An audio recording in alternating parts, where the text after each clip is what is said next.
Welcome to the Greatness Together podcast. Curious minds unite. Mother-daughter conversations that delve into the heart of psychology. Thanks for joining us.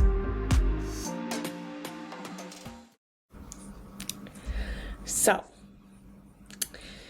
my lovely roommate and I were speaking the other day and about our just like self differences, but I think it also spans from like country differences because she's from Cyprus, obviously I'm from the Great North, and we were talking about our different lifestyles in terms of like our pace, because in Canada and North America we're very like go go go go go, but in the Mediterranean countries like Cyprus they're very like cool, calm and collected. And I really see our differences when we're like, well, when either of us are like cooking or getting ready or just stressed about time in general, because I swear I am the fastest cook in the world. The other day when you were like, oh, make pasta primavera, like when I asked you what to make, you were like, pasta primavera. I was like, okay, making it. So I had one pan for the boiling water, one pan for all the veggies, one pan for chicken, and one pan for the sauce. And we only have this like little stove top. Every single one of them were going at the same time. So like, and I timed it perfectly where everything was prepared at the same time, but that also meant that everything was needing my attention at the same time. So I was, at one point I was stirring the sauce while like flipping the chicken and then taking the pan and flipping the veggies and then pouring the pasta in the water, but like I didn't have time to spare. Like I didn't have 20 minutes extra to spare to like do it a little slower and, you know, maybe a little more reasonable and manageable. But anyways, I had 20 minutes to spare that I probably ended up taking to TikTok anyways. But, Right. but like when Ezgi cooks, like she's very like at her own pace.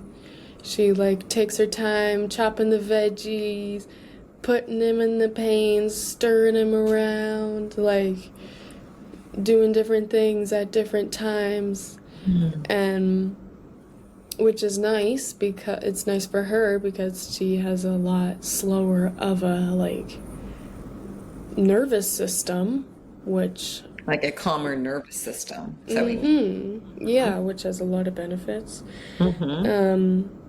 And then when we were talking about this, we were talking about like its pros and cons, because they both have pros and cons. Like the pro to going fast is that you're efficient and just get stuff done, but then the con is that like you're just always stressed. And for myself, like my heartbeat is like cuckoo bananas a lot of the time for like really unnecessary reasons. But then it's vice versa for her, like maybe being a little late to things, but like that's the Cypriot culture.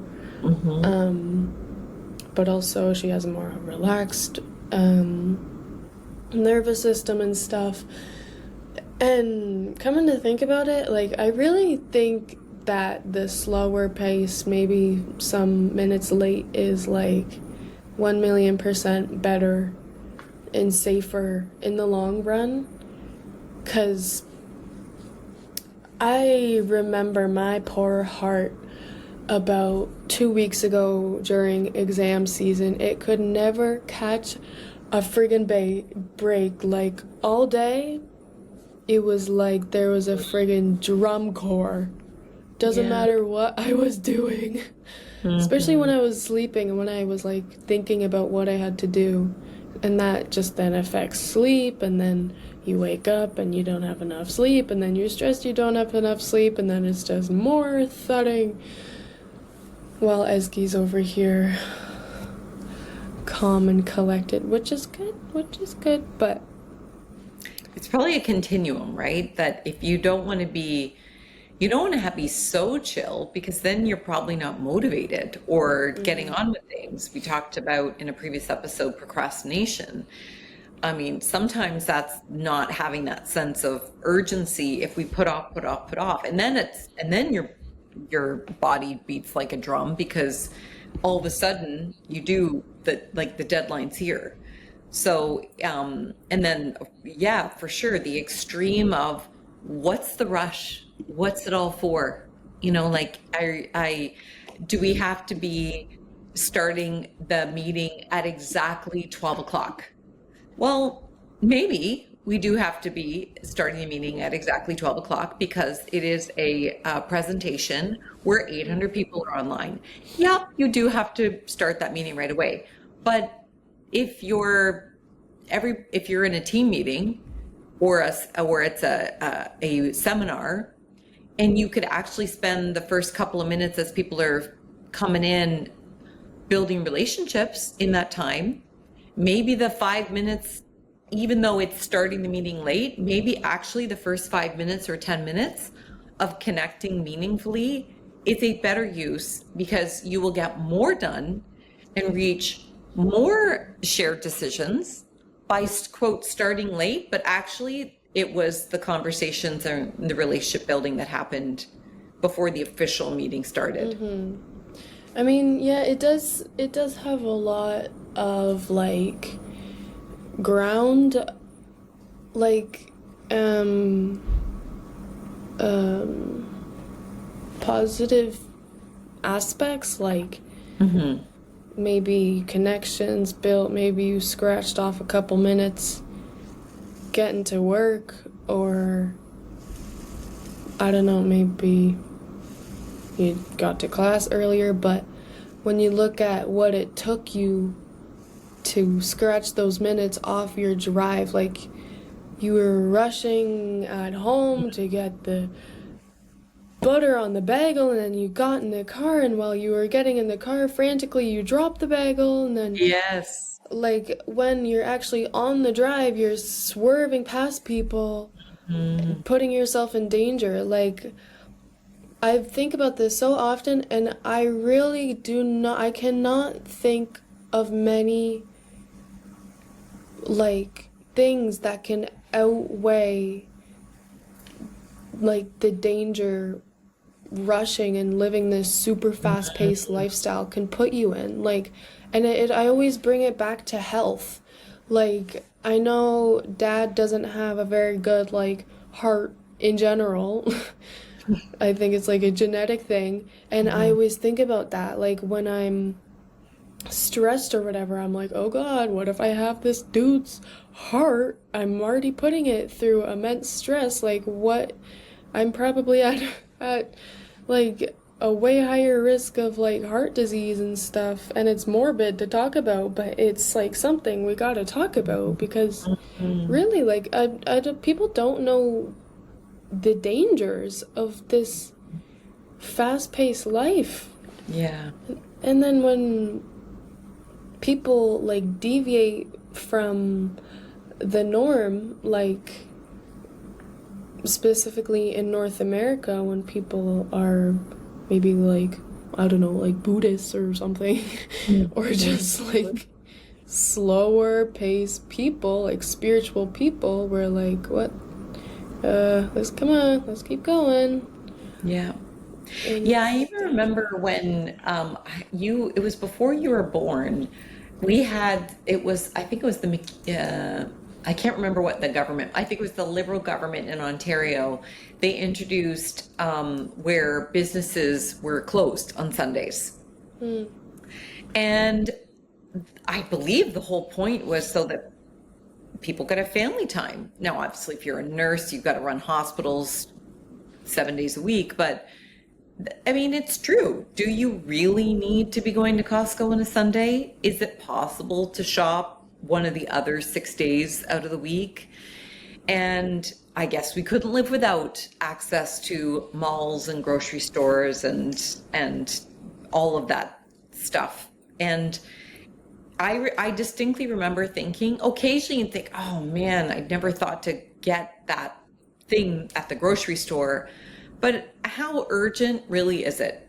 Like, really? Did you need to absolutely make bread randomly on a Sunday afternoon and you don't have yeast? You could probably make something else. How do you grow biscuits? But it wasn't something that we could sustain. And yet, how many, talking about Mediterranean, how many Mediterranean countries, not only do they have maybe certain days, certain holidays where they take off and there's more of them, but they have a period of time in the middle of the day where they're closed, where people go home and they have a meal, they have a nap, I think I love how you're seeing and you're having conversations with people from other very different cultures to say, what is better? What do I want to choose? How do I want to design my life? And the quality of life in those countries are always a lot greater, like not all of them, obviously, and not in every aspect, but like I think Italy, the one population, or maybe it's Basque country in Spain, but like they have the longest life expectancy because like they live this community oriented, slower pace lifestyle. Yeah. And then like, yeah, I really don't think you'd ever hear a North American who lived to what, like 112 or something, like especially in today's day and age. Yeah. I always think about this on my bike ride here now, because I'm an integrated Dutchie, you know, always on my bike. Yeah, on your bike, your baskets. And like, I always just find myself going at the speed of light, and I'm like, I'm going to the grocery store and I don't have class for 4 more hours. Like, right, let's friggin' calm down. Even if I'm going somewhere, it's so much more worth it to wake up 10 minutes earlier than expected, or than you usually do when in instances where you have to like rush somewhere. It's always there's always something you can like sacrifice to live like a slower life. Right. Like I've been leaving for class earlier to when I bike there or wherever I'm going, and I have so much more appreciation for like my surroundings. Can you tell how passionate I am about this? Yes, I love it. And you know what? Like I have time to look around and look at the buildings and look at the water and people watch on my way, and I don't arrive to class one dripping ball of sweat that I usually would be if I'm in a rush. Like, yeah, what were you gonna say? I was just going to say, it occurs to me that the fact that it's so commonplace in the Netherlands to ride your bike everywhere, well, you can't help but be much more meditative if you are on a bike in nature, not surrounded by a car, and having music or a podcast or something entering your senses. And instead you're more, yeah, of course you're paying attention. You don't want to get hit by a car and all of that, but it's a very different experience, a very different orientation of getting from one place to the other when it's on a bike versus when you're in a car on a highway. Yeah, or if you're walking in downtown Toronto, yeah, sure, you're walking, but you're walking in a concrete jungle. So could that always like on edge and about to get hit by a car everywhere you look? Yeah, exactly. Like, I can't help but wonder if there's also that environmental context that allows you to be able to see in juxtaposition every single day And then when you're noticing the difference, it's like, well, how do I choose to show up right now? Probably, I'm guessing the first couple of times that you're on your bike rushing to the grocery store, you weren't like, what's the rush? It was just, that was the way, you move around the world. Yeah. And then you're probably, I'm guessing at some point you went, why am I rushing? Pedal a little slower there, chickie. Yeah. And you feel And better now with that? yeah, like there's such a change. It's crazy. Like even if I'm doing the dishes or I don't know, just walking, if you just slow your pace down, it lets your nervous system know that everything's fine. Like if you're in a rush and if you're hyperventilating because you still have 2 more forks to clean, like your brain doesn't know the difference between reality and non-reality. Yeah, fiction. And, yeah. And so when you're moving super fast and when you're breathing super fast, your brain is like, oh, it's an emergency. I'm gonna get all this blood flow and get like the heart racing and get ready to fight whatever is coming. It's your sympathetic nervous system that activates, and it just sends a bunch of adrenaline and a bunch of cortisol, your stress hormone, all over the body because it thinks like you're about to go down, but it's really just the forks in the sink. It's really just the forks in the sink, and that, as you say, what's the point of rushing around if what you're going to do with your extra time is just be on TikTok anyway? Yeah, like it's I think this should be spoken about so much more in North America. It's always worth sacrificing something small for like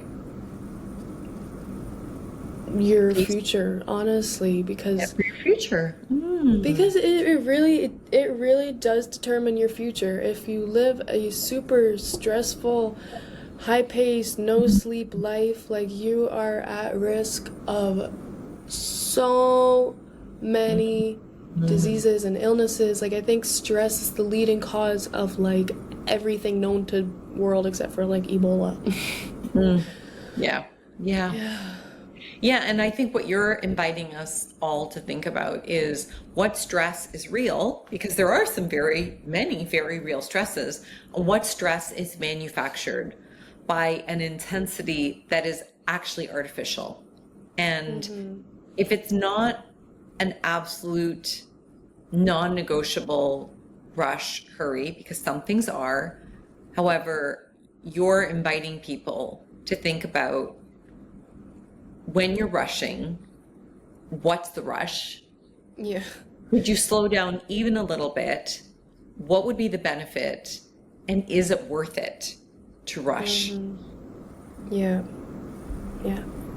And doing deep breaths, it's cliche and everybody just says, breathe, blah, blah, blah, throws the word around, but it's true. If you breathe in and out slowly, it lets your brain know that you're not actually in a fight or flight needing moment, and that you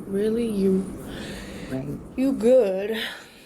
Yeah, because that is what happens when if you are in that fight or flight mode, your body it's breathing shallower so that it's getting ready to like go. And you're so right. When you're able to breathe deeply, it's your body's way of calming itself down, which is why in yoga, breath work, pranayama is an absolutely non-negotiable practice. It's as important as the other elements. It's more important than as important as the poses as the heat and the fire that gets built up through your body working. It's one of the few, I think, physical exercises that's also a spiritual exercise, which makes it more holistic. And that's honestly, that's one of the things that I found most valuable, because I couldn't find it through travel, through having a different place. I had to find it in another way. And for me, I found a lot of these lessons that you're sharing on the yoga mat. So however we come to them, we need to believe the lessons when we find them. And I'm glad that you found this lesson at 20 versus 40s, which was when I was figuring it out. Yeah. Yeah. Yeah, it's what would it be? I learned about it in first year, the nervous system stuff. Because, yeah, when you're all stressed and, like, say before an exam, you got the shallow breathing and you're sweating and you're just, like, nervous. That's your sympathetic. But then the second you are out and you've finished your presentation, you go into your parasympathetic phase, which takes like 30 minutes to fully kick in, and that's your breath of fresh air. And that's, you can also activate that by breathing, specifically fresh air outside. Right. Yeah. And, That's a fascinating piece of information that I didn't know, that there's a 30-minute later after that super stressful experience. So isn't that ironic that you need to be slower, be more patient, be calmer to get back to a place of calm, that you can't just turn it off and turn it on because you're aware, and all of a sudden you think, oh, I'm really stressed for no reason. I need to just give myself the space and the grace to come back to my peace. One of my friends, she says, never let somebody steal your peace, which I love that, because it's often thinking very external.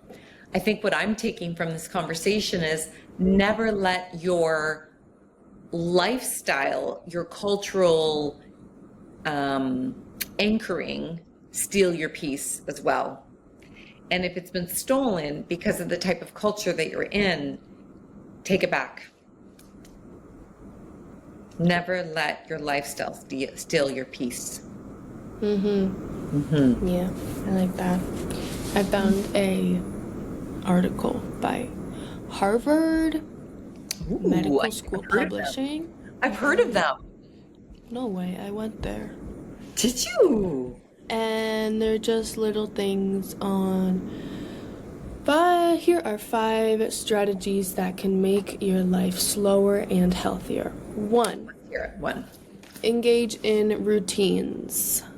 So it says we often do things mindlessly, such as making coffee, washing dishes, instead of doing them on autopilot or rushing to get them completed. Mindfully? Instead of doing them on autopilot or rushing, try to be fully present in the process. So it says, like, if you're in the shower and you like the smell of your soap, appreciate it and engage in how it soothes your muscles. 2, take a mindful walk. Or bike ride. Just emphasis on getting outside and getting that breathing going. 3, do a mini unplug, spend 15 to 20 minutes disconnected from technology or the world. 4, take up a new hobby. I like that one. It really gives you, makes you feel, or yeah, it just brings like worthiness to your life, worthiness. I think one of the great things about a hobby, experimenting with a new hobby, is you get a chance to do something that is outside your comfort zone in a very low stakes, low pressure way. Because so what if you can't actually crochet that hat? Who cares? You probably have other hats. Probably. But if you try lots of different hobbies and you dabble with them and you get comfortable with just experimentation, then probably other things that are higher stakes will not be as stressy. Hobbies also are generally something you do at a slower pace, to your point around slowing down. Yeah. Yeah. Yep. And the last one is doing only one chore. So if you're faced with multiple things to do, just focus on doing them one at a time and just doing bit by bit. Yeah. Also, I read another Harvard article on it's called Understanding the Stress Response, and apparently the more stressed you are, the more likely you are to gain weight, because when stress hormones, cortisol, are activated, something, I think it's probably like some lipid solubleness, so it like attaches to like fatty things. Where are you? That's not, I don't think about mindfulness, but yes, about stress. Oh yeah. Overall. Yeah, I thought it was interesting. Okay, yeah, so elevated cortisol levels create physiological change that helps to replenish the body's energy. The body's energy stores that are depleted during the stress response, but they advertently contribute to the buildup of fat tissue and to weight gain. For example, cortisol increases appetite so that people want to eat more to obtain extra energy. Okay. It also increases storage of unused nutrients and fat. So yeah, I think when you're stressed, you use like more, your like energy is depleted, and so you turn to food to increase it. Yeah, and you also probably have less willpower because you're using so much of your cognitive and emotional real estate just to function and cope. Yeah, I did not have a nice diet during exam week, and I did not have a budget. Okay. Oh, okay. I did. You were just getting through. I just needed to food. Yeah. And you know what? That's fine for short periods of time. It was a time limited situation. What you're encouraging people to think about and to do is to not live your life by default that way. If you're going to have periods of time, of course, right? It's that we all have periods of time where we have so much going on that we just are trying to cope. We're just trying to get through. What I think you're encouraging people to think about, and including me, is when do you not have to work at such a furious pace? When do you not have to rush? When do you have choices to do fewer things, more intentionally and more focused? And how would your choice today to do that make you actually healthier and happier on the long term? Yes. That's deep stuff. It is, and it's not spoken about enough, and Agreed. It's so important. It Agreed. really depends. It determines your whole entire life, and probably your next generation. Because if you have a illness, you're gonna pass it on. I mean, not necessarily, but the chances are a lot higher. So Yeah. Well, there's some interesting, I don't know much about it, but they've been realizing how much your genes can literally change, and then your genes can be passed on to the next generation. So possibly if we dug into this, which we have not done the preparation for that for this episode, what I'm curious about is, are we passing on certain things by our genes being literally changed by constantly being stressed? And given that we have, especially us women in Canada and 2025, we have literally never been safer. We are fortunate to be in a position of privilege. We are not in poverty. We we're emotionally and physically safe. We have a social support network. If anybody should be able to experience the gratitude of the good fortune, because we're actually luck, of the place and the space and the time that we were born and where and who we're living with, it should be now. So I almost wonder if we have a moral obligation to honor our privilege and not squander it by being in a place of gratitude for not having to be so stressed. Mm-hmm. So I hadn't really thought about it until this conversation, that to operate from a place of fight or flight when we are in the most, we're in the safest, one of the safest countries in the world, at one of the safest times in the history of humankind. It literally is now a decision we make every day to show up as emotionally and mentally flooded or not. Mm-hmm. That is the truth bomb that I needed to hear. Simonne, thank you. Yeah, good stuff to know and be aware of. This is one of my teachers, Simonne. My takeaway is a homework for you and the viewers, is just to see what happens if you just slow the flip down. Even on your walks, Ma, I know you like the speedy cusp of running walkie poos, but don't think that's great for the nervous system. Might be nice because you're getting a couple extra cows burnt, but I don't think you do it for that. But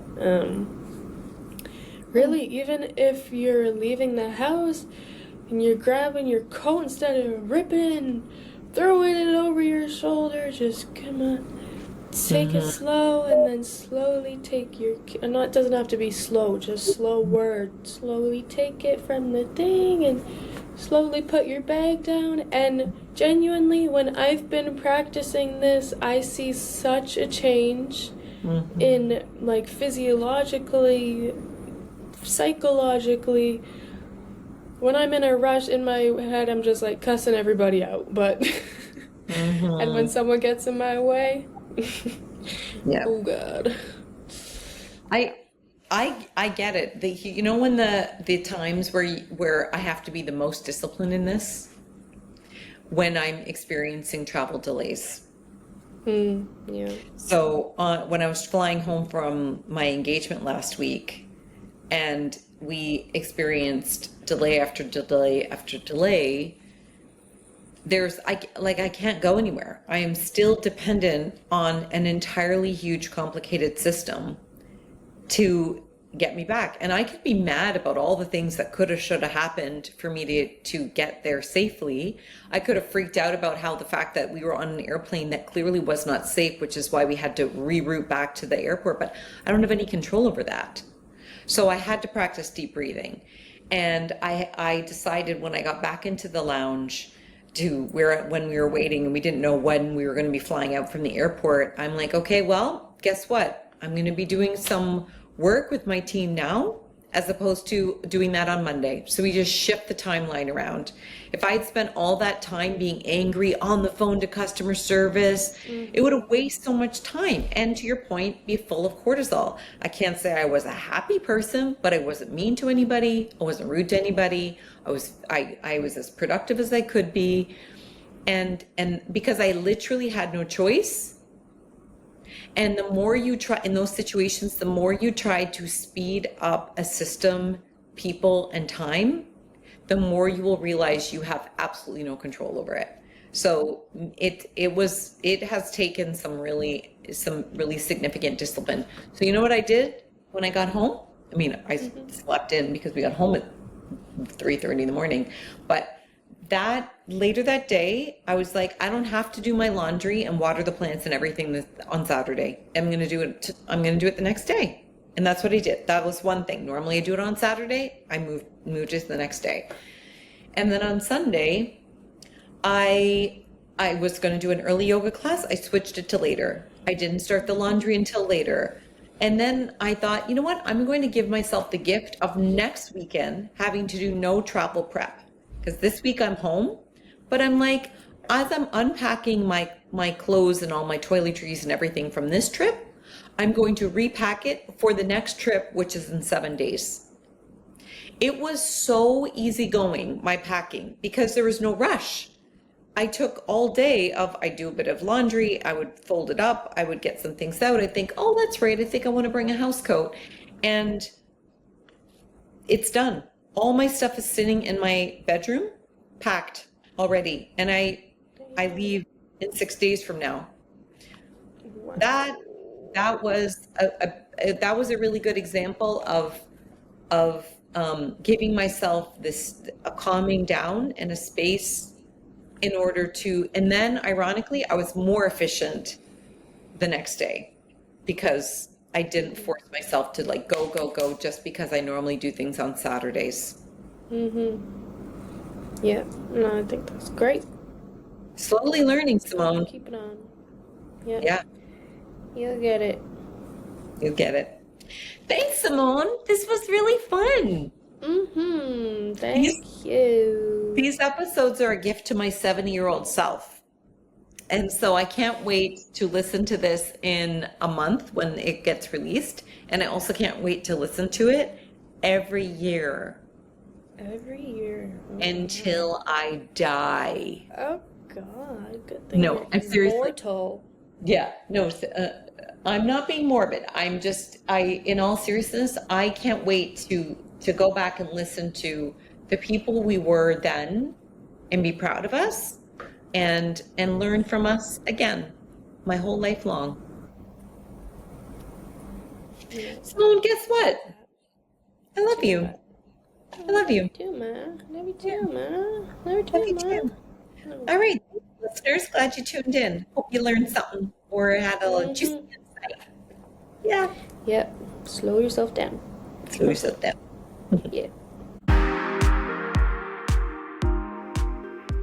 Thanks so much for joining us for the Greatness Together podcast. Never miss an episode. Subscribe wherever you catch your podcasts. Yours in greatness, Simonne and Sarah.